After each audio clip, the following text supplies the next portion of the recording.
ආයුබෝවන් කාලීන ප්‍රවෘත්ති වාර්තාකරණයේ අංක 1 සියත ප්‍රධාන පුවත් විකාශය සමගින් මම අංජනා කරුණාරත්න ප්‍රථමයෙන් සිරස්තල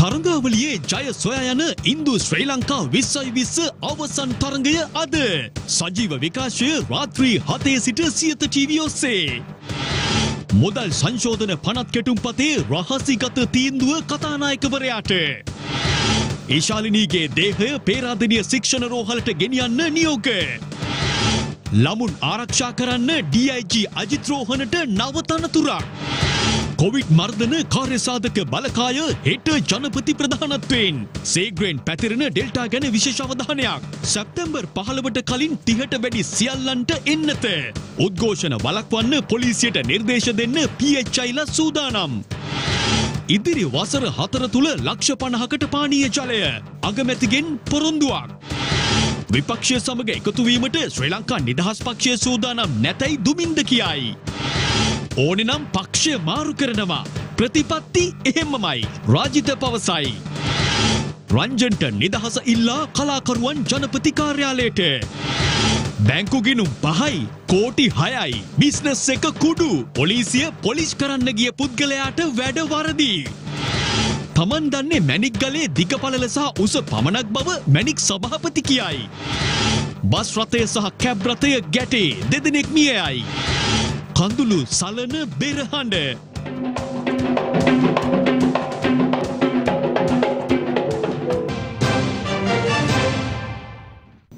දැන් දේශීය පුවත් ශ්‍රී ලංකාව සහ ඉන්දියාව අතර අවසන් 2020 තරගයේ සජීව විකාශය අද රාත්‍රී 7 සිට සියත ටීවී ඔස්සේ ගෙන ඒමට අප සූදානම්. ශ්‍රී ලංකා කණ්ඩායම ලබා ගන්නා ලකුණු සංඛ්‍යාව ඔබට අනුමාන කළ හැකි නම් අඟල් 55 ඔරෙල් ස්මාර්ට් ඇන්ඩ්‍රොයිඩ් රූපවාහිනී යන්ත්‍ර දිනා ගැනීමට අවස්ථාව තිබෙනවා. ලකුණු සංඛ්‍යාව අනුමාන කොට රාත්‍රී 8ට පෙර 071 128 29 දුරකථන අංකයට WhatsApp කරන්න. ඊයේ පැවති ඉන්දු ශ්‍රී ලංකා දෙවන 2020 තරගය කඩලු 4කින් ජය ගැනීමට ශ්‍රී ලංකාව සමත් වුණා. ශ්‍රී ලංකාව 2020 තරගයකින් ඉන්දියාව පරාජයට පත් කළේ වසර 3කට පසුවයි.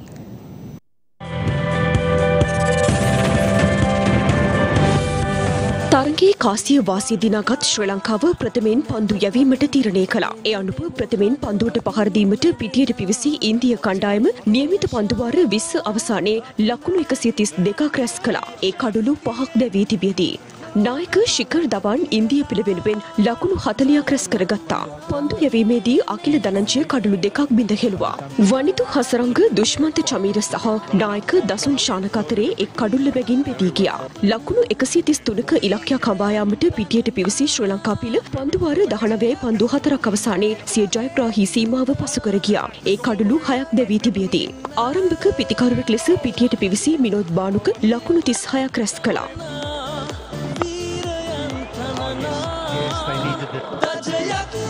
That's a good run. Straight up in the air and the last delivery. Isn't he delighted? තරගයේ අවසානයේ තෙක් එක් අන්තයක් ආරක්ෂා කරගනිමින් පන්දුවට පහර දුන් ධනංජය ද සිල්වා නොදවී ලකුණු 40ක් රැස් කළා.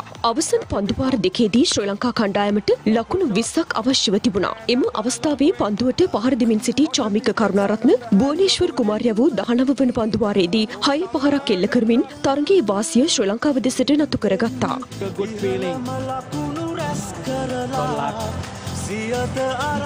අනගේ ඉනිමක් ක්‍රීඩා කළ ධනංජය ද සිල්වා තරගයේ වීරයා බවට පත් වුණා. ICC 2020 ශ්‍රේණිගත කිරීමෙහි පන්දු ලබන්නන් අතර දෙවන ස්ථානයට පත්වීමට තුන්නිරියව් ක්‍රීඩක වනිතු හසරංග සමත්ව තිබෙනවා. වනිතු හසරංග අද සිය 24 වන ජන්මදිනයද සමරනු ලබනවා. මෙම ජයග්‍රහණයත් සමග දෙරට අතර පන්දු වාර 2020 ක්‍රිකට් තරගාවලිය 1-1 ලෙස සම තත්ත්වයට පත් වුණා. ශ්‍රී ලංකාව මෙලෙස පන්දු වාර 2020 පිටියකදී ඉන්දිය පිළ පරාජයට පත් කළේ වසර 3කට පසුවයි. දෙවන 2020 තරගයේ ජය තමන් සතු කර ගනිමින් මව්බිමට කීර්තියක් ගෙන දුන් ශ්‍රී ලංකා කණ්ඩායමට සියත අපගේ උණුසුම් සුබ පැතුම්. මේ තරග ජයග්‍රහණය පිළිබඳව ක්‍රීඩා ලෝලීන් පළ කළ අදහස් කිහිපයක්. ටීම් එක පට්ට ටෆ්. යන ගමන නියමයි. අපේ ගොඩක් වෙනස්කම් එක්ක මේ යන ගමන ජය වේවා දකින්නවා ලොකු දැක්මක්. next world cup definitely we can get it. ඊයේ ජයග්‍රහණය ගැන ගොඩක් සතුටුයි. ඒ වගේම මම දැකලා තියෙනවා සියත ටීවී ආයතනය ජය පරාජය දෙකේදීම අපේ ක්‍රීඩකයන් සහ ප්‍රේක්ෂකයන් සමග රැඳී සිටිනවා. මේ අවස්ථාව මම කරගන්නවා සියත ටීවී ආයතනයට කණ්ඩායමට වගේම සුබ පතන්න.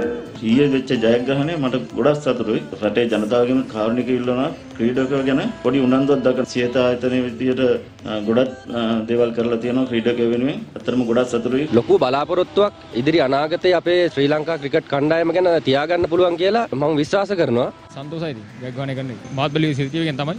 අද තමයි කියත් අපි ජයග්‍රහණය කරනවා කියලා බලාපොරොත්තු වෙනවා. ඔය වගේ හොඳ තරංගයක් දීලා දිනනවා නම් තමයි අපි සන්තෝෂ වෙන්නේ. සියත ටීවී එකෙන් ඉස්සර ඉඳලම හොඳ සේවයක් කළා ක්‍රීඩාවට. අපි හිතනවා ඉදිරියටත් ඒ වගේ හොඳ සේවයක් කරයි කියලා ක්‍රීඩාවට. ඇත්තටම සතුටුයි සියතට. බොහොම ස්තුතියි ඒ වගේ දෙයක් කරනවාට. කියන්නේ මීටත් වඩා තව හොඳට ශ්‍රී ලංකාවල අපේ රටට ලොකු ජයග්‍රහණයක් අරන් එන්න කියලා තමයි මම කියන්නේ. අපිට දෙයක් ගන්න පුළුවන් සියතට ගොඩක් ආදරේ. ඇත්තටම ලොකු ජයක්. ඇත්ත ස්තුති කරනවා කණ්ඩායමට. අද අනිවාර්යයෙන්ම ජය ලබන අපේ කණ්ඩායම. මේ අතර ඉන්දු ශ්‍රී ලංකා අවසන් 2020 තරගය අද රාත්‍රී 8ට ආරම්භ වෙනවා. ඒ කොළඹ ආර් ප්‍රේමදාස ක්‍රීඩාංගණයේදී. ශ්‍රී ලංකා කණ්ඩායම ලබා ගන්නා ලකුණු සංඛ්‍යාව ඔබට අනුමාන කළ හැකි නම් අඟල් 55 ඔරෙල් ස්මාර්ට් ඇන්ඩ්‍රොයිඩ් රූපවාහිනී යන්ත්‍ර දිනා ගැනීමට අවස්ථාව තිබෙනවා. ලකුණු සංඛ්‍යාව අනුමාන කොට රාත්‍රී 8ට පෙර 071 198 2984 දුරකථන අංකයට WhatsApp කරන්න. සියත එක්ක ක්‍රිකට් දිනවමු. පාර්ලිමේන්තුවට ඉදිරිපත් කර තිබෙන මුදල් සංශෝධන පනත් කෙටුම්පතට එරෙහි පෙත්සම් විභාගය අද දින අවසන් වුණා. එහි රහසිගත තීන්දුව කතානායකවරයා වෙත යොමු කිරීමට පියවර ගන්නා බවයි ශ්‍රේෂ්ඨ අධිකරණය අද නිවේදනය කළේ. රජය විසින් පාර්ලිමේන්තුවට ඉදිරිපත් කර තිබෙන මුදල් සංශෝධන පනත් කෙටුම්පතට එරෙහි පෙත්සම් විභාගය අද දෙවන දිනට පැවැත්වුණා. ඒ ප්‍රියන්ත ජයවර්ධන කුමුදිනී වික්‍රමසිංහ සහ ශිරාන් ගුණරත්න යන මහත්මීන්ගෙන් සමන්විත ත්‍රිපුද්ගල ශ්‍රේෂ්ඨාධිකරණ විනිසුරු මඩුල්ල ඉදිරියේ රජය විසින් පාර්ලිමේන්තුවට ඉදිරිපත් කර තිබෙන මුදල් සංශෝධන පනත් කෙටුම්පතට එරෙහි පෙත්සම් විභාගය අද දින අවසන් කළ ශ්‍රේෂ්ඨාධිකරණය එහි රහසිගත තීන්දුව පාර්ලිමේන්තුවේ කතානායකවරයා වෙත යොමු කරන බව නිවේදනය කළා. අද පෙත්සම් කැඳවූ අවස්ථාවේදී යෝජිත පනත් කෙටුම්පතට අදාළව සිදු කිරීමට යෝජිත සංශෝධන අන්තර්ගත ලේඛනයක් නීතිපතිවරයා වෙනුවෙන් පෙනී සිටි ජ්‍යෙෂ්ඨ රාජ්‍ය නීතිඥ නිර්මලන් විග්නේශ්වරන් මහතා විසින් අධිකරණයට ඉදිරිපත් කළා. ඉන් අනතුරුව අධිකරණයේ හමුවේ කරුණු දැක්වූ රාජ්‍ය නීතිඥවරයා යෝජිත පනත් කෙටුම්පත සම්මත වීම තුළින් මුදල් විශුද්ධීකරණයට අවකාශ සැලසෙන බවට පෙත්සම්කාර පාර්ශ්වය විසින් මතු කරන චෝදනාව ප්‍රතික්ෂේප කළා. මෙම පනත් කෙටුම්පත තුළින් එවැනි නීති විරෝධී ක්‍රියාවන්ට අවකාශ සැලසීමක් සිදු නොවන අතර බදු ගෙවීම් පැහැර හරිමින් සිටින විශාල පිරිසක් බදු ජාලයට හසු කර ගැනීම සඳහා මෙය ඉදිරිපත් කොට ඇතැයිද පෙන්වා දුන්නා. මෙම පනත් කෙටුම්පත තුළින් පනත් ගණනාවක අන්තර්ගත වගන්ති අක්‍රියවීමක් සිදුවන බව පෙත්සම්කාර පාර්ශ්වය විසින් චෝදනා කර තිබුණත් එයද පිළිගත නොහැකි බව පෙන්වා දුන් ජ්‍යෙෂ්ඨ රාජ්‍ය නීතිඥවරයා දේශීය ආදායම් පනත ඇතුළු පනත් දෙකකට පමණක් මෙම පනත් කෙටුම්පත තුළින් බලපෑම් එල්ල කරන බව සඳහන් කළා. ඒ අනුව අදාළ පනතේ අන්තර්ගත වගන්ති සියල්ල අනුක්‍රම ව්‍යවස්ථාවට අනුකූල බවයි ඔහු ප්‍රකාශ කර සිටියේ. දෙපාර්ශ්වයේ ඉදිරිපත් කළ කරුණු සලකා බැලීමෙන් අනතුරුව පෙත්සම් පිළිබඳ ලිඛිත ලේඛන ලබන සඳුදා එනම් අගෝස්තු මාස 2 වෙනිදා ඉදිරිපත් කරන ලෙස නියෝග කළ ශ්‍රේෂ්ඨාධිකරණය ඉන් අනතුරුව අදාළ පනත් කෙටුම්පතේ ව්‍යවස්ථානුකූල භාවය පිළිබඳව සිය රහසිගත තීන්දුව කතානායකවරයා වෙත යොමු කරන බව නිවේදනය කළා. පනත් කෙටුම්පත අභියෝගයට ලක් කරමින් සමගි ජනබලවේගය, ජනතා විමුක්ති පෙරමුණ, එක්සත් ජාතික පක්ෂය, විකල්ප ප්‍රතිපත්ති කේන්ද්‍රය ඇතුළු පාර්ශ්ව විසින් පෙත්සම් 8ක් ඉදිරිපත් කර තිබුණා. ඉශාලිනීගේ දේහය ගොඩගෙන නැවත මරණ පරීක්ෂණය සඳහා පේරාදෙණිය ශික්ෂණ රෝහල වෙත රැගෙන යන්නයි නුවරඑළිය මහේස්ත්‍රාත්වරිය අද නියෝග කළා.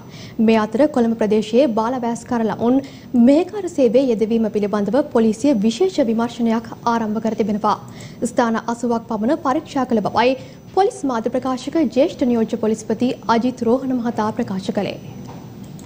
රිෂාඩ් බදූදීන්ගේ නිවසේ මෙහෙකාර සේවයේ නිරතව සිටියදී මිය ගිය ඉශාලිනීගේ දේහය හෙට පෙරවරුවේ ගොඩ ගැනීමට නියමිතයි. දේහය පිළිබඳ දෙවන පශ්චාත් මරණ පරීක්ෂණය සිදු කිරීම සඳහා කොළඹ අපරාධ කොට්ටාසේ විමර්ශන නිලධාරීන් අද නුවරඑළිය මහේස්ත්‍රාත් අධිකරණය හමුවේ කරුණු වාර්තා කළා. ඒ මහේස්ත්‍රාත් ලුෂාකා කුමාරි මහත්මිය ඉදිරියේදී ඒ අනුව මහේස්ත්‍රාත්වරිය නියෝග කළේ පශ්චාත් මරණ පරීක්ෂණය සඳහා සිරුර පේරාදෙණිය ශික්ෂණ රෝහල වෙත රැගෙන යන ලෙසයි. සීල නිරෝධහානි නීති රීති අනුගමනය කරමින් සිරුර පේරාදෙණිය ශික්ෂණ රෝහල වෙත යොමු කරන ලෙස මහේස්ත්‍රාත්වරිය නියෝග කර සිටියා. මේ වන විට දේහය මිහිදන් කර ඇති ඩයගම පොදු සුසාන භූමියටද විශේෂ පොලිස් ආරක්ෂාවක් යොදවා තිබෙනවා. දැරියගේ දෙවන පශ්චාත් මරණ පරීක්ෂණය සිදු කිරීම සඳහා විශේෂඥ වෛද්‍ය කණ්ඩායමක් ඊයේ දින පත් කෙරුණා. කොළඹ විශ්වවිද්‍යාලයේ වෛද්‍ය පීඨයේ අධිකරණ වෛද්‍ය විද්‍යාව පිළිබඳ මහාචාර්ය ජීන් පෙරේරා මහත්මිය, කොළඹ විශ්වවිද්‍යාලයේ වෛද්‍ය පීඨයේ අධිකරණ වෛද්‍ය විද්‍යා අංශයේ ප්‍රධානී හා ජ්‍යෙෂ්ඨ කතිකාචාර්ය වෛද්‍ය සමීර ගුණවර්ධන හා පේරාදෙණිය ශික්ෂණ රෝහලේ අධිකරණ වෛද්‍ය විද්‍යාව පිළිබඳ විශේෂඥ අධිකරණ වෛද්‍ය ප්‍රභාත් සේරසිංහ යන මහත්ම මහත්මීන් ඊට ඇතුළත්. දැරියගේ මරණය සම්බන්ධයෙන් පරීක්ෂණ සිදු කරන පොලිස් කණ්ඩායම් අද දිනේදීත් එම ප්‍රදේශයේ විමර්ශන කටයුතු වල යෙදී සිටිනවා. රිෂාඩ් බදුදීන්ගේ නිවසේ 2010 වසරේ සිට මේ දක්වා මෙහෙකාර සේවයේ නිරත මෙහෙකාරියන් 11 දෙනෙකු අතරින් 5 දෙනෙකුගෙන් පොලිසිය ප්‍රකාශ සටහන් කරගෙන තිබෙනවා. ඒ සම්බන්ධයෙන් විමර්ශන ඉදිරියටත් ක්‍රියාත්මක බවයි පොලිස් මාධ්‍ය ප්‍රකාශක ජ්‍යෙෂ්ඨ නියෝජ්‍ය පොලිස්පති අජිත් රෝහණ මහතා ප්‍රකාශ කළේ. මේ අතර කොළඹ හා ඒ අවට ප්‍රදේශවල මෙහෙකාර සේවයේ යොදවා සිටින බාලවයස්කාර දරුවන් සොයා පොලිසිය විශේෂ විමර්ශනයක් ආරම්භ කර තිබෙනවා. ඒ සම්බන්ධයෙන් පොලිස් මාධ්‍ය ප්‍රකාශක ජ්‍යෙෂ්ඨ නියෝජ්‍ය පොලිස්පති අජිත් රෝහණ මහතා සියත අප කළ විමසීමකදී මෙලෙස අදහස් පළ කළා.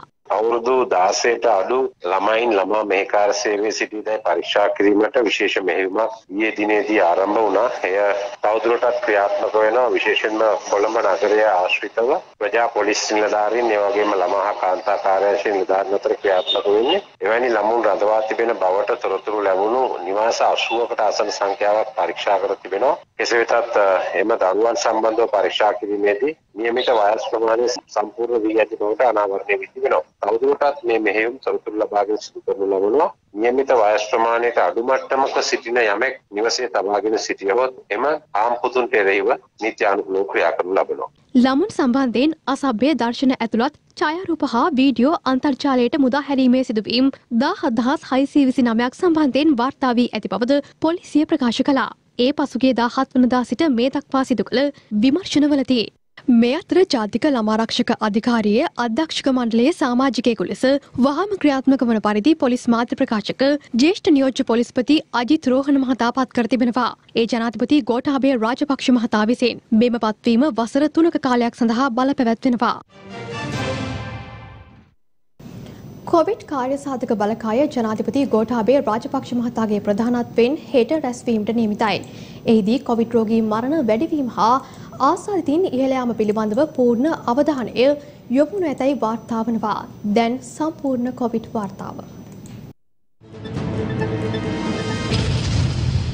දෛනික කොවිඩ් රෝගීන් හා කොවිඩ් මරණ ඉහළ යාමේ අවධානමක් මේ වන විට පවතිනවා. පවතින තත්ත්වය සම්බන්ධයෙන් සාකච්ඡා කිරීම සඳහා හෙට පස්වරුවේ ජනාධිපතිවරයාගේ ප්‍රධානත්වයෙන් කොවිඩ් මර්ධන කාර්යසාධක බලකාය රැස්වීමට නියමිතයි. මෙහිදී ආසාදිතයින් යළිත් වරක් වැඩිවීම, පවතින සංචලන සීමා පිළිබඳව හා එන්නත්කරණය වේගවත් කිරීමේ කටයුතු ඇතුළු කරුණු රැසක් පිළිබඳව අවධානය යොමු කරමින් සාකච්ඡා කිරීමට නියමිත බව යුද්ධ හමුදාපති ජෙනරාල් ශවේන්ද්‍ර සිල්වා මහතා ප්‍රකාශ කළා. එන්නත් ලබා ගත්තේ නැති සියලු දෙනා එන්නත ලබා ගැනීමට අවශ්‍ය බවත්, වයස අවුරුදු 60ට වැඩි පුද්ගලයින් එන්නත ලබා ගැනීම අත්‍යවශ්‍ය බවත් යුද්ධ හමුදාපතිවරයා සියත අප කළ විමසීමකදී ප්‍රකාශ කළා.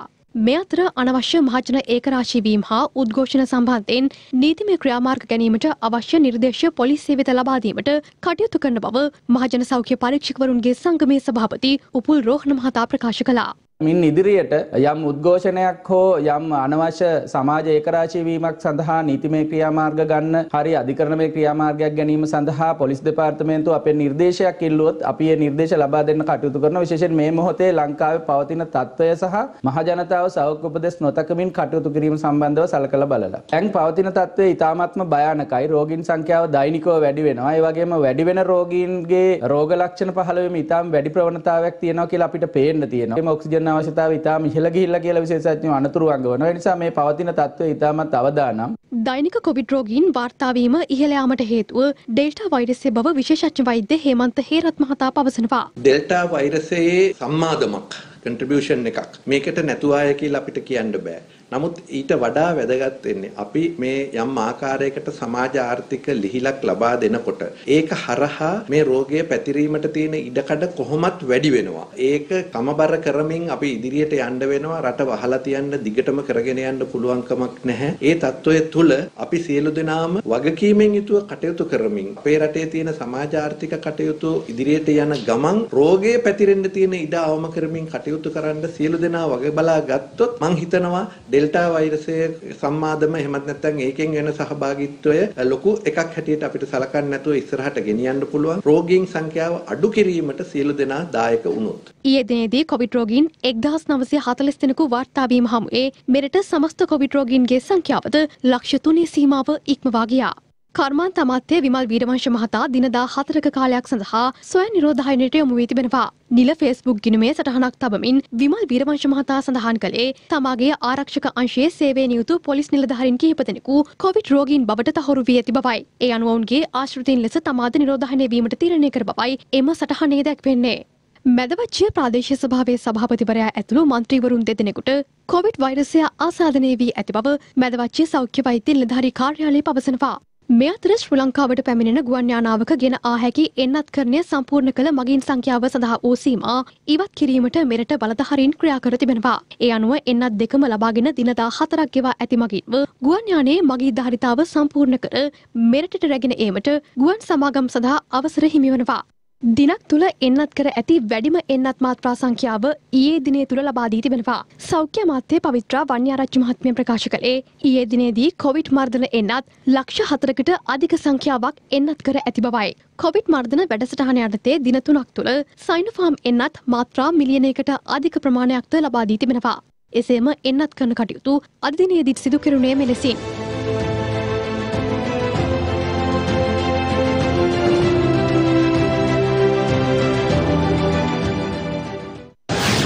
එන්නත ලබාගත්තේ නැති උදවිය තමයි දැනට රෝහල් ගත වෙන අයගෙන් 75%ක්ම රෝහල් ගත වෙන්නේ රෝගය වැළඳ. ඒ වගේම තවත් 22% පමණ එන්නතේ පළවෙනි මාත්‍රාව පමණක් ලබාගත් අය තමයි රෝහල් ගත වෙන්නේ. 3%කට ආසන්න ප්‍රමාණයක් තමයි එන්නත් මාත්‍රා දෙකම අරගෙන රෝගීන් බවට පත් වෙන්නේ. ඒක අපේක්ෂා කරන්න පුළුවන් තත්ත්වයක්. මොකද කිසිම එන්නතක් 100%ක ඵලදායීතාවක් නැති නිසා. ගෝලීය කොවිඩ් වෛරසය හමුවේ සමස්ත කොවිඩ් රෝගීන්ගේ සංඛ්‍යාව කෝටි 19 සීමාව ඉක්මවා ගොස් තිබෙනවා. මේ අතර ජපානයේ තුලද ඩෙල්ටා ප්‍රභේදය සීක්‍රෙන් ඉහළ යමින් තිබෙනවා. ඒ අනුව රෝහල් තුල අලුතින් ඇඳන් සකස් කරන ලෙසයි බලධාරීන් උපදෙස් ලබා දී තිබෙන්නේ. එසේම අනවශ්‍ය ලෙස නිවෙස් වලින් පිටතට නොයන ලෙසද ජපාන් රජයේ ජනතාවගෙන් ඉල්ලා සිටිනවා. චීනයේ නැන්ජින් ප්‍රාන්තයෙන්ද ඩෙල්ටා රෝගීන් වාර්තා වී තිබෙනවා. ඩෙල්ටා වෛරසය ආසාදනය වූ නව රෝගීන් 49 දෙනෙකු තහවුරු වී ඇති බවයි එනට සෞඛ්‍ය අංශ පවසන්නේ. මෙම වසරේ සැප්තැම්බර් මාස 15 වන දින වන විට වයස අවුරුදු 30ට වැඩි සියලු දෙනාට කොවිඩ් මර්ධන එන්නත් ලබා දී අවසන් කරන බව ජනාධිපති ප්‍රධාන උපදේශක ලලිත වීරතුංග මහතා පවසනවා. වයස අවුරුදු 18 සහ 30 අතර පිරිසටද එන්නත ලබා දීමට අවශ්‍ය සියලු පහසුකම් සකස් කර ඇති බවයි ලලිත වීරතුංග මහතා පවසන්නේ. ඒ මහතා මේ බව ප්‍රකාශ කළේ අද දින ජනාධිපති මාධ්‍ය කේන්ද්‍රය විවෘත කිරීමේ අවස්ථාවට එක්වෙමින්. ජනාධිපති මාධ්‍ය කේන්ද්‍රය අද විවෘත කෙරුණේ ජනාධිපති උපදේශක ලලිත් වීරතුංග මහතාගේ ප්‍රධානත්වයෙන්. කොටුව ජනාධිපති මන්දිරයේ ඉදිරිපිට ගොඩනැගිල්ලේ බිම්මහලේ මාධ්‍ය කේන්ද්‍රය ස්ථාපිත කර තිබෙනවා. ජනාධිපතිවරයාගේ සහ ජනාධිපති කාර්යාලයේ තොරතුරු නිවැරදිව සහ කාර්යක්ෂමව මාධ්‍යට සහ ජනතාවට ලබා දීම ජනාධිපති මාධ්‍ය කේන්ද්‍රයේ අපේක්ෂාව වී තිබෙනවා. සතිපතා පැවැත්වෙන මාධ්‍ය හමුවකදී මාධ්‍යවේදීන් තෝරා ගන්නා මාතෘකාවන් තුළ ජනාධිපතිවරයාගෙන් ජනාධිපති මාධ්‍ය ප්‍රකාශකවරයාගෙන් සහ රාජ්‍ය නිලධාරීන්ගෙන් ඍජුවම හෝ මාර්ගගත ක්‍රමයට ප්‍රශ්න විමසීමේ අවස්ථාව මෙහිදී මාධ්‍යවේදීන්ට සැලසෙනවා. අද දින සමාරම්භක අවස්ථාවේදී මාධ්‍ය වෙත අදහස් පළ කළේ ජනාධිපති ප්‍රධාන උපදේශක ලලිත් වීරතුංග මහතායි. එහිදී එන්නත් කරන ඇතුළු කරුණු කිහිපයක් පිළිබඳව ජනාධිපති ප්‍රධාන උපදේශකවරයා අදහස් පළ කළා. එමෙන්ම මාධ්‍යවේදීන් නැගූ ප්‍රශ්නවලට පිළිතුරු ලබා දෙමින් ලලිත් වීරතුංග මහතා අවධාරණය කළේ එළඹෙන සැප්තැම්බර් මාස 15 වන දින වන විට වයස අවුරුදු 30ට වැඩි සියලු දෙනාට එන්නත් කරණය සිදු කර අවසන් කරන බවයි. එමෙන්ම වයස අවුරුදු 18ත් 30ත් අතර පිරිසට එන්නත් කරණයට අවශ්‍ය සියලු සැලසුම් සකස් කර ඇති අතර ලෝක සෞඛ්‍ය සංවිධානයේ නිර්දේශ ලැබූ වහාම එයද ක්‍රියාත්මක කරන බවයි ජනාධිපති ප්‍රධාන උපදේශක ලලිත් වීරතුංග මහතා වැඩිදුරටත් ප්‍රකාශ කර සිටියේ. නව ජනාධිපති මාධ්‍ය කේන්ද්‍රය ස්ථාපිත කිරීම පිළිබඳව ජනාධිපති මාධ්‍ය අධ්‍යක්ෂ ජෙනරාල් සුදේව හෙට්ටිආරච්චි මහතා සහ ජනාධිපති මාධ්‍ය ප්‍රකාශක කේන්ශ්‍රී රත්නායක මහතාද මෙහිදී අදහස් පළ කළා. එළඹෙන සිව් වසර තුළ පවුල් ලක්ෂ 47කට පිරිසිදු පානීය ජලය ලබා දෙන බව අග්‍රාමාත්‍ය මහින්ද රාජපක්ෂ මහතා පවසනවා. වසර 20යි 25 වන විට 80% දක්වා පානීය ජල අවශ්‍යතා සම්පූර්ණ කරන බවයි අග්‍රාමාත්‍යවරයා පවසන්නේ. විසල් මාතලේ ජල සම්පාදන ව්‍යාපෘතිය ඔන්ලයින් තාක්ෂණය ඔස්සේ විවෘත කරමින් එතුමා මේ කරුණු ප්‍රකාශ කළා. අද තවත් උත්සව අවස්ථා කිහිපයකට අග්‍රාමාත්‍යවරයා එක් වුණා. ජනතාවට වග වෙන රජයක වගකීම තමයි පිරිසිදු පානීය ජලයක් ජනතාවට ලබා දෙන්න. අපේ රජයේ ඉලක්කය ඉදිරි සිව් වසර තුළ පවුල් ලක්ෂ 47කට පිරිසිදු පානීය ලබා දෙන්න කියලායි මම විශ්වාස කරන්නේ. ඒ සඳහා දේශීය වශයෙන් මෙන්ම විදේශීය අරමුදල් යොදවා ජල ව්‍යාපෘති රැසක්ම මේ මොහොතේ රට පුරා ක්‍රියාත්මක වෙනවා. ජලය පිරිසිදු කරලා නල මගින් ලබා දෙන්න රජයේ විශාල පිරිවැයක් දරනවා.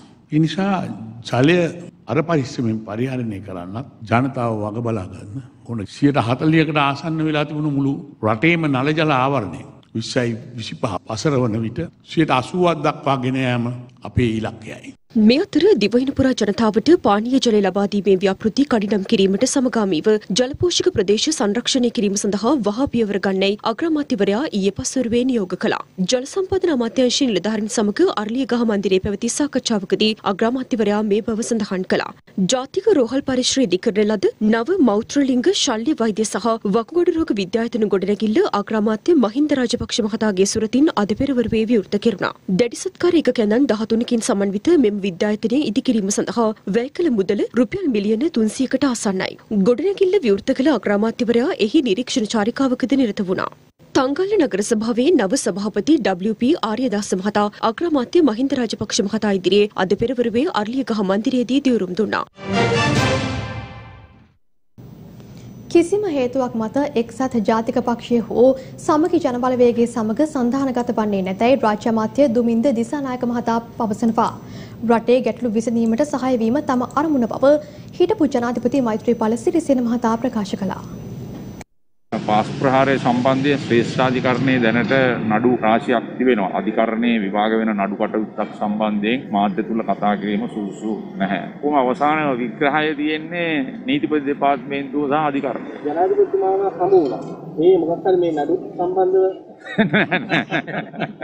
රටේ පවතින තත්ත්වයන් රජයේ සහ අපි අතරේ ඇති කරගත් එකඟතාවයන් ඒ කටයුතු තමයි අපි සාකච්ඡා කළේ. දේශීය ආයෝජකයන් ශක්තිමත් කරමින් අපි අපේ රටේ ස්වාධීනත්වයට බලපාන නොවන විදිහට විදේශ ආයෝජන ලබා ගැනීම කළ යුතු වෙනවා ඕනම ආණ්ඩුවක්. ආණ්ඩුව ඇතුලේ කලකිරීමක් නැහැ. සන්දානගත වෙලා ඉන්නකොට හිත රිදවීම මේ වගේ දේවල් අඩුපාඩුකම් වෙන්න පුළුවන්. අවසාන වශයෙන් ගත්තාම මේ එකම මහගෙදර කට්ටියනේ මේ සියලු දෙනාම.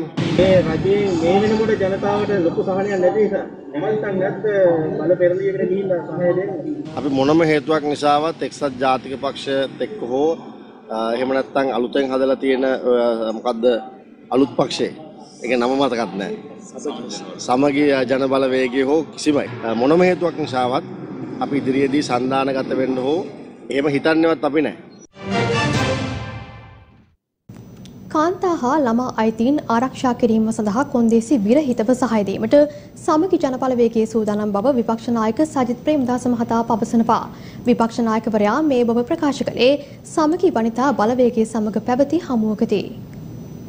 සමගි ජනබලවේග රජයක් තුල දරු අයිතීන්, ලදරු අයිතීන්, කාන්තා අයිතීන් ආරක්ෂා කරන්නට අපි හැම දිශාවකින්ම ශක්තිමත්ව කටයුතු කරන්නට සැදී පැහැදී සිටිනවා. මේ රටේ දරුවන්ගේ, දැරියන්ගේ, කාන්තාවන්ගේ ආරක්ෂාව පිළිබඳව ලොකු සාකච්ඡාවක් නිර්මාණය වෙලා තිබෙනවා. කාන්තා අයිතීන්, කාන්තා ආරක්ෂාව පරිහානියට ලක් වෙමින් තිබෙනවා මේ මෑත කාලේ. සමගි ජන බලවේගයේ අපි බොහොම පැහැදිලිව කියනවා කිසිම බලපෑමකින් තොරව ඉශාලනී ජූඩ් කුමාර් දැරියගේ ඒ මරණය පිළිබඳව පිරිසිදු පරීක්ෂණයක් පවත්වලා ඒ වගකීවිය යුතු පුද්ගලයාට හෝ පුද්ගලයින්ට රටේ නීතිය තුල ලබා දිය හැකි උපරිම දඬුව ලබා දීමට අපි අපගේ සහයෝගයත් ලබා දෙනවා. අලුත් රැකවරණ රටාවක් අපේ දරුදැරියන්ට කාන්තාවන්ට ලබා දීම රටෙත් අප සියලු දෙනාගේත් රජයේත් යුතුයකම බවට මම මතක් කරන්නට කැමතියි. කාන්තාවන්ගේ අයිති ආරක්ෂා කරන අලුත් වැඩපිළිවෙලක් අලුත් නීතිමය ප්‍රතිපාදන වැඩසටහනක් සහ වෙනත් ක්‍රියාමාර්ගات ආරම්භ කරන්න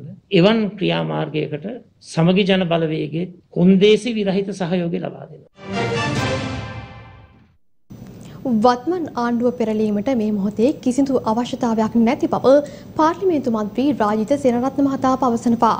ඒ අද කොළඹ පැවති මාධ්‍ය හමුවකදී අපිට මේ ආණ්ඩුව පෙරලා ගන්නට ඕනේ. තවම අපිට එහෙම අවශ්‍යතාවයක් නැහැ. තව දුරටත් අපේ මහ ජනතාවට මේ ආණ්ඩුව පෙරලා දැමිය යුතුයි කියලා තවත් ප්‍රතිශතය වැඩි වුණාම තමයි අපි තීන්දුව කරන්නේ. දැන් තමයි ඔන්න වෙලාව කියලා. ඉතින් බලය අරගන්න නම් දැන් පුළුවන් නේ අපිට. දැන් ඔබතුමා මහනෝ ඇයි ගන්නේ නැත්තේ බලය කියලා. දැන් ඊට පස්සේ යනවා බලය ගන්න හදනවා කියලා. ඉතින් බලය ගන්නවා නම් අපි දන්නවනේ බලය ගන්න හැටි. අපි බලය නොගත්ත මිනිස්සු නෙවෙයිනේ. සේලයින් හදන එක ආරම්භ කරේ ඔබතුමාගේ කාලේ. ඔබතුමාට සතුටු වෙන්න පුළුවන් නේද? දැන් මේ රජේ හරි මේ ඔබතුමාගේ වැඩ පිළිවෙල නෙමෙයි. අපෝ යෝ ඉතින් මේ උපැන්න සහතික ප්‍රශ්නේ නැත්තම් කොච්චර සතුටු වේද? ඔයා කැමතිද ඔයාගේ දරුවට තව අල්ලපු ගෙදර මිනිහා ඇවිල්ලා නම දාගත්තා?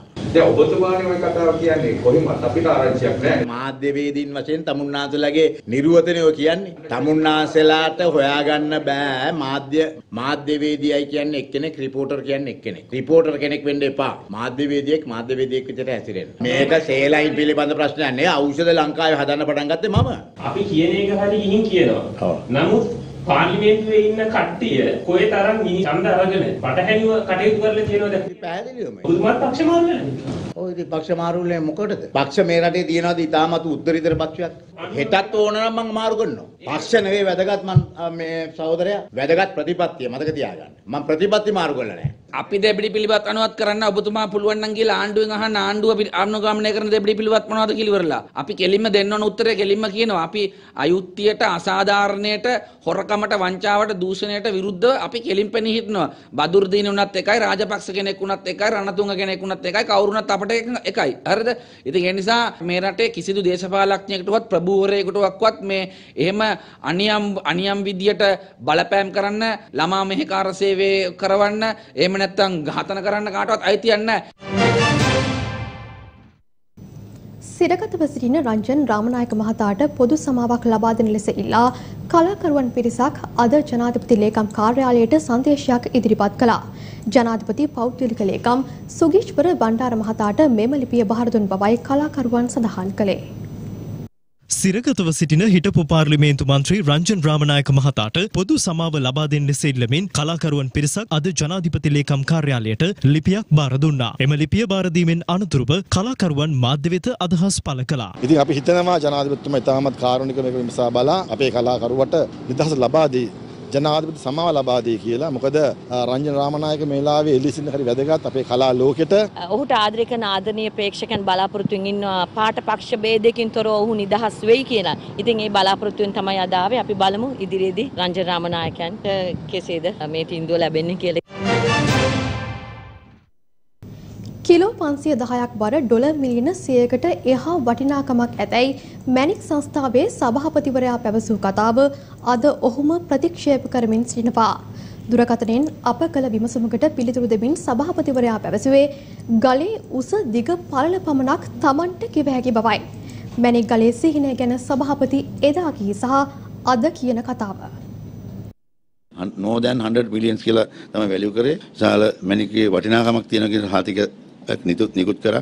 විශාල වටිනාකමක් තියෙන දුරකථනයෙන් අප මේ පිළිබඳ විමසූ විට සභාපතිවරයා පැවසුවේ මැනිගලේ වටිනාකම Tamanට නිර්ණය කළ නොහැකි බවයි. මැනිකා සත්නාපන අධිකාරියට දෙන්න පුළුවන්කම තියෙන්නේ ගලකට රිපෝට් එකක් දිග පළල උස වේට් එක ජාතිය වෙරයිටි එක ගහ මේක හම්බෙච්ච ප්‍රදේශයේ දෙන්නත් බෑ. මොකද්ද ගලේ වර්ගය මොකද්ද හાર્ඩ්නස් එක ඒව දෙන්න පුළුවන්. ගලේ නම සියල්ල දෙන්න පුළුවන් කලර් එකක් දෙන්න ඔක්කොම දුන්නා. රිපෝට් එකක් දෙන්න පුළුවන් A to Z. එහෙම නැත්නම් අපින් ඒගොල්ලෝ රික්වෙස්ට් එකක් කරලා ගලේ වැලියු එකක් දෙන්න කියලා වැලියු එක දෙන්න අපිට අපේ නීතිය කොහෙවත් ප්‍රතිපාදන නැහැ. අපි එහෙම දීලා නැහැ දෙන්නෙත් නැහැ. හැබැයි ඒගොල්ලොන්ට පුළුවන් ඒ ගලේ අයිති කට්ටියට උපින් පතල් ලයිසන් එක දීපු පතලකින් හම්බෙච්ච ගලක් ලංකාවේ ඕනම තැනක වැලියු කරන වැලියුස්ලා ඉන්න වැලියුස්ලාකින් වැලියු කරගන්න පුළුවන්. වසර 4ක් තුල කෝටි 6කට ආසන්න මුදලක් බැංකු ගිණුම්වල සංසරණය වූ කාන්තාවක් අත්අඩංගුවටගත් බව පොලිස් මාධ්‍ය ප්‍රකාශක ජ්‍යෙෂ්ඨ නියෝජ්‍ය පොලිස්පති අජිත් රෝහණ මහතා පවසනවා. මෙම මුදල් මත්ද්‍රව්‍ය ජාවාරමින් උපයාගෙන ඇති බවටයි පොලිසිය සැක පළ කරන්නේ.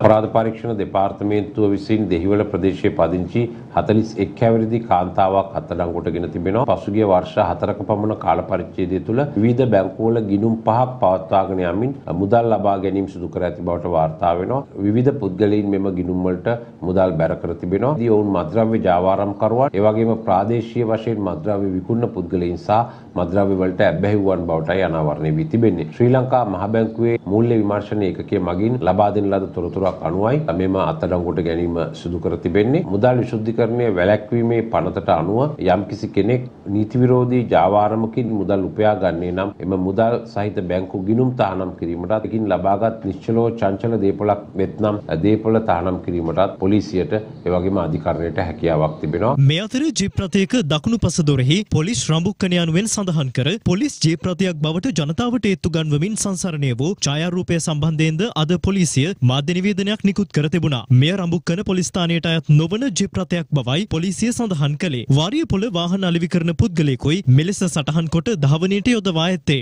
අදාළ සැකකරු වාරියපොළදී අත්අඩංගුවට ගෙන තිබෙනවා. විදේශ දුරකථන අංක ඔස්සේ විවිධ තර්ජන එල්ල වෙමින් තිබෙන බව ලංකා ගුරු සේවා සංගමේ ලේකම් මහින්ද ජයසිංහ මහතා සියතට ප්‍රකාශ කළා. මේ අතර කොතලාවල පනත සම්බන්ධයෙන් සොයා බැලීමට කමිටුවක් පත් කර ඇති බව ශ්‍රී ලංකා නිදහස් පක්ෂයේ සභාපති හිටපු ජනාධිපති මෛත්‍රීපාල සිරිසේන මහතා පවසනවා.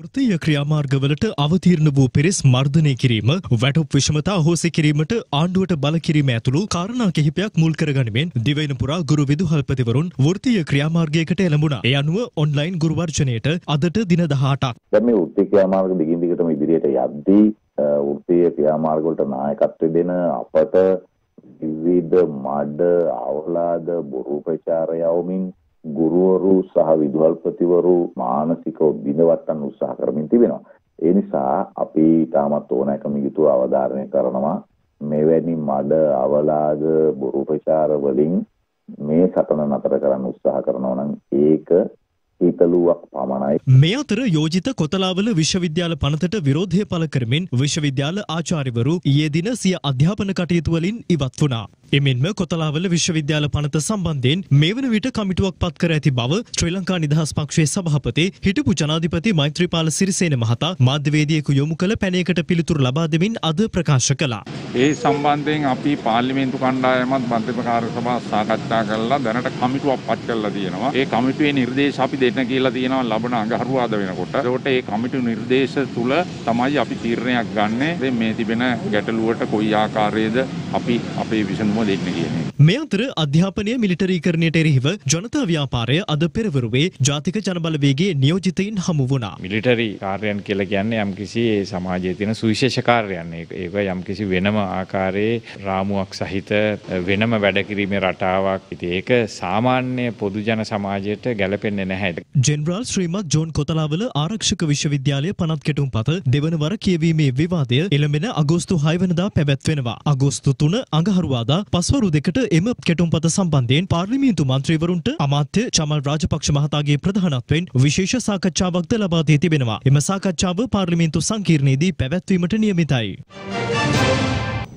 බෙර හඬ බෙර තාල අපේ සංස්කෘතිය ලස්සන කරනවා. උඩරට පහතරට ඇතුළු නැටුම් සම්ප්‍රදායන් එක්ක බෙරේට ඇත්තේ සදාකාලික බැඳීමක්. අපේ බෙරහඬ නිහඬ වේවිද?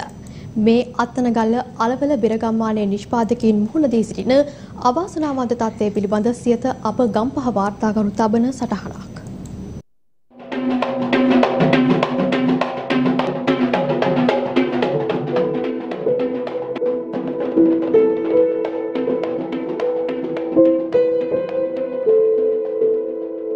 අත්තනගල්ල අලවල බෙරගම්මානය මෙරට බෙර නිෂ්පාදනය කරන තවත් සුන්දරෙක් ගම්මානයක්. අලවල බෙරගම්මානයේ බොහෝ ජනතාවගේ ජීවනෝපාය මාර්ගය වන්නේ දේශීය බෙර නිෂ්පාදනයයි. දේශීය බෙර කර්මාන්තය ඉතා දීර්ඝ ඉතිහාසයකට උරුමකම් කියනවා. එවැනි දීර්ඝ ඉතිහාසයකට උරුමකම් කියන අපේ රටේ දේශීය බෙර කර්මාන්තය මේ වන විට පරිහානියට පත්වමින් තිබෙන බව අලවල බෙර නිෂ්පාදකයන් පවසනවා. මේක මේ නැතිව යන්නේ ශ්‍රී ලාංකීය අභිමානයත් එක්ක තියෙන මේ උරුමය. මේ ඉන්න පරම්පරාවෙන් මේක මේ තුරන් වෙලා ගියාම නැවත මේක ගොඩනගා ගන්න බෑ. මොකද මේක කොහෙවත් මේ පෙළ පොතක සඳහන් වෙන ශිල්පයක් නෙමෙයි. නටනවා බෙර ගහනවා බොහොම ලස්සනට පෙවුනට මේකේ බොහොම අඳුරු පැතිකඩක් තමයි පසුබිමින් තියෙන්නේ. මේ ශිල්පීය ඥාණය තියෙන්නේ ඔවුන් නැතේ. ඔවුන් රැක ගැනීම සියලුම ආණ්ඩුවල වගකීමක්. දේශීය අනන්‍යතාවයේ විදහාපාමින් හෙළ කලාකෙත පෝෂණය කිරීමට බොහෝ සංස්කෘතික අංගයන් සඳහා සංගීතයේ සැපීමට දේශීය සංගීත භාණ්ඩ නැතුවම බෑ. අපේ රටේ පෙරහැර මංගල්‍ය අලංකාරවත් කරමින් ඉදිරිපත් කෙරෙන උඩරට පහතරට සබරගම යන සංස්කෘතික අංගයන් සඳහා බලි තොවිල් ශාන්තිකර්ම සහ විවාහ මංගල උත්සව ඇතුළු බොහෝ අවස්ථාවන් වලදී දේශීය සංගීත භාණ්ඩ අනිවාර්යයි. සංගීත භාණ්ඩ නිෂ්පාදනය කිරීම සඳහා අවශ්‍ය අමුද්‍රව්‍ය සොයා ගැනීමත් පවතින කොරෝනා වසංගතය හමුවේ මෙම බෙර අලෙවි කර ගැනීමට නොහැකිවීමත් නිසා අද වන විට බෙර කර්මාන්තයට දැඩි පහරක් එල්ල වී තිබෙනවා. බෙර නිෂ්පාදන සඳහා අවශ්‍ය වන සත්ව හම් සොයා ගැනීමත් ඒවා ප්‍රවාහනය කිරීමටත් බලපැත්‍ර නොමැතිවීමත් බෙර නිෂ්පාදකින් මුහුණ පා ඇති ප්‍රධානතම ගැටලුවයි. දැන් දැවවලට තියෙන නීති කුලාසි වැඩි හින්දා උඟක් අමාරුයි අපිට ඉල්ලන වර්ගයේ කඳන් වර්ග වලින් භාණ්ඩ හදලා දෙන්න අපිට අමාරුයි. මොකද ඒ වර්ගයේ කඳන් නැහැ. රජයේ නීතියත් එක්කලා ගන්න අමාරුයි. අපිට ඒකට නීති ප්‍රතිපාදන දීලත් නැහැ ප්‍රවාහණයටවත්. බොහොම කනගාටුයි කියන්නේ දැන් ඉන හැදෙන පරම්පරාවේ මේකට සම්බන්ධ වෙන කට්ටිය බොහොම අඩුයි. ඉතින් ඒක ලොකු මේ බලපෑමක් වෙනවා අනාගතයට මේ කර්මාන්තය. බෙර නිෂ්පාදනයට හරකුගේ සහ එළුවන්ගේ හම් අනිවාර්ය බවත් යම් හේකින් ගවඝාතනය නතර වූහොත් බෙර නිෂ්පාදන සඳහා අවශ්‍ය හරක් හම් නොමැතිවීමෙන් බෙර නිෂ්පාදනය නතර කර දැමීමට සිදුවන බවත් බෙර නිෂ්පාදකින් පවසනවා. මේවට පාවිච්චි කරන්නේ හරක් හම් එළු හම් දෙක තමයි පාවිච්චි කරන්නේ. විශේෂයෙන්ම වැඩියෙන්ම ඕන වෙන්නේ හරක් හම. හරක් මරණ එක තහනම් කරන්න යනවා කියලා තමයි ආරංචිය තියෙන්නේ. එහෙම වුණොත් මෙම කර්මාන්ත ශාලාව වසා දමන්න තමයි වෙන්නේ. එහෙමනම් ඉතින් අපිට මේක විකල්පයක් හොයලා දෙන්න ඕනේ. රජයේ මැදිහත් වීමකින් හරි. වසර ගණනාවක් මුළුල්ලේ බෙර නිෂ්පාදනයෙන් තම ජීවනෝපාය මාර්ගයේ සවිකරගත් බෙර නිෂ්පාදකින් රැකගනිමින් දේශීය බෙර කර්මාන්තය ආරක්ෂා කර ගැනීමට රජයේ අවධානය යොමු වේවා යන්න සියත අපේ ප්‍රාර්ථනයයි.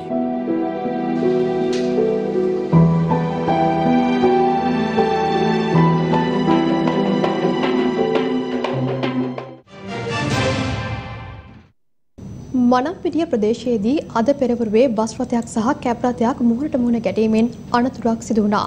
අනතුරින් කාන්තාවන් දෙදෙනෙකු මිය ගොස් තවත් 10 දෙනෙකු තුවාල ලබා පොළොන්නරුව මහරෝහලට ඇතුළත් කර තිබෙනවා. මේ දර්ශන අප පොළොන්නරුව වාර්තාකරුගෙන්. කොළඹ මඩකලපුව ප්‍රධාන මාර්ගයේ මනම්පිටිය කොළකණවාඩිය ප්‍රදේශයේදී අද උදෑසන බස් රථයක් සහ කැබ් රථයක් මුහුණට මුහුණ ගැටි අනතුරක් සිදු වී තිබෙනවා. අනතුරින් කාන්තාවන් දෙදෙනෙකු මිය ගොස් තවත් 10 දෙනෙකු තුවාල ලබා පොළොන්නරුව මහරෝහලට ඇතුළත් කර තිබෙනවා.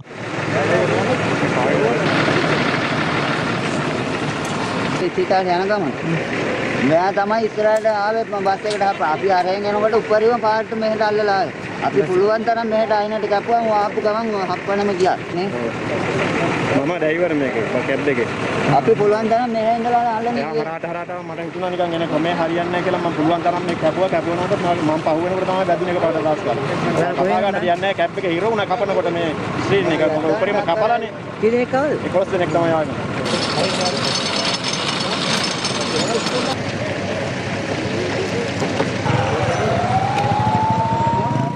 කොළඹ සිට පුණාඩි දක්වා COVID-19 ආසාදිත රෝගීන් 20 දෙනෙකු ප්‍රවාහනය කරමින් තිබූ යුද හමුදාවට අයත් බස් රථයක් සහ වැලිකන්ද කඩවත්මඩුව ප්‍රදේශයේ සිට පොළොන්නරුව මහරෝහලට සෞඛ්‍ය කම්කරුවන් පිරිසක් රැගෙන යමින් තිබූ කැබ් රථයකුයි මෙලෙස අනතුරට ලක් වී ඇත්තේ. මියගිය කාන්තාවන් දෙදෙනා කඩවත්මඩුවේ පදිංචිකාරණියන් දෙදෙනෙක් වන අතර ඔවුන්ගේ දේහයන් පොළොන්නරුව මහරෝහලේ තැන්පත් කර තිබෙනවා. සිද්ධිය සම්බන්ධයෙන් බස් රථයේ රියදුරු අත්අඩංගුවට ගෙන ඇති බවයි අප වාර්තාකරු සඳහන් කළේ.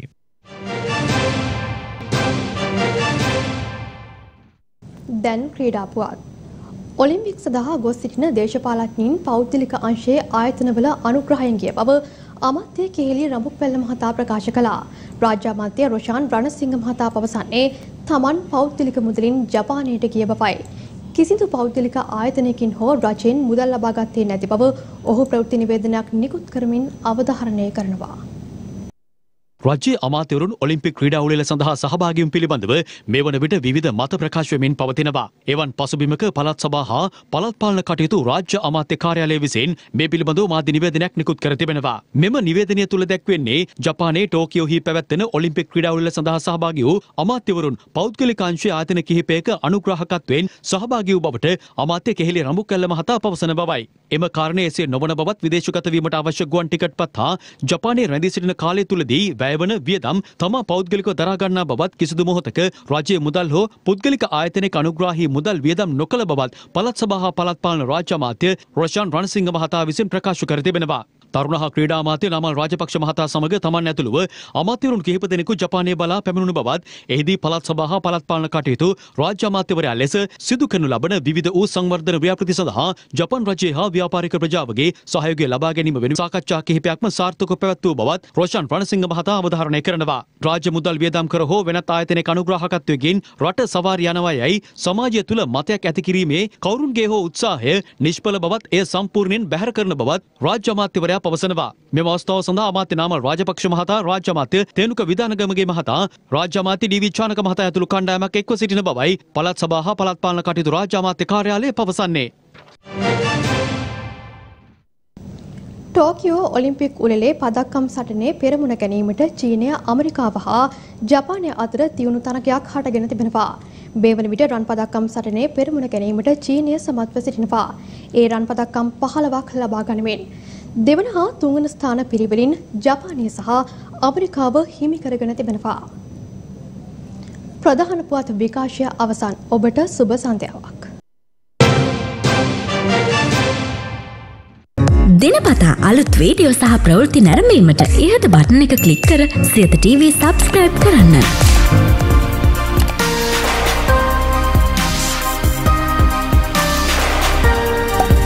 අලුත් වීඩියෝ ගැන මුලින්ම දැනගන්න මෙම සීනුව ක්ලික් කරන්න.